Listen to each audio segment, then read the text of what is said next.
पानी बचाने का मतलब हमारी ज़िंदगियां बचाना है।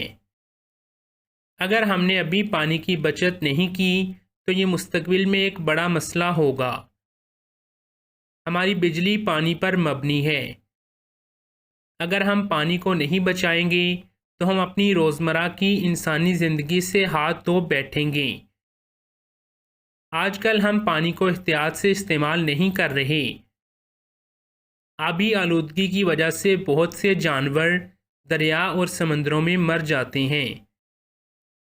पानी की आलूदगी की वजह से हम ताज़ा मछली खाने से कासिर हैं। हमें पानी को बचाने और ज़मीन को बचाने की कोशिश करनी चाहिए। हमारे मुल्क में पानी एक बड़ा मसला है। बहैसियत इंसान पानी की बचत हमारी ज़िम्मेदारी है।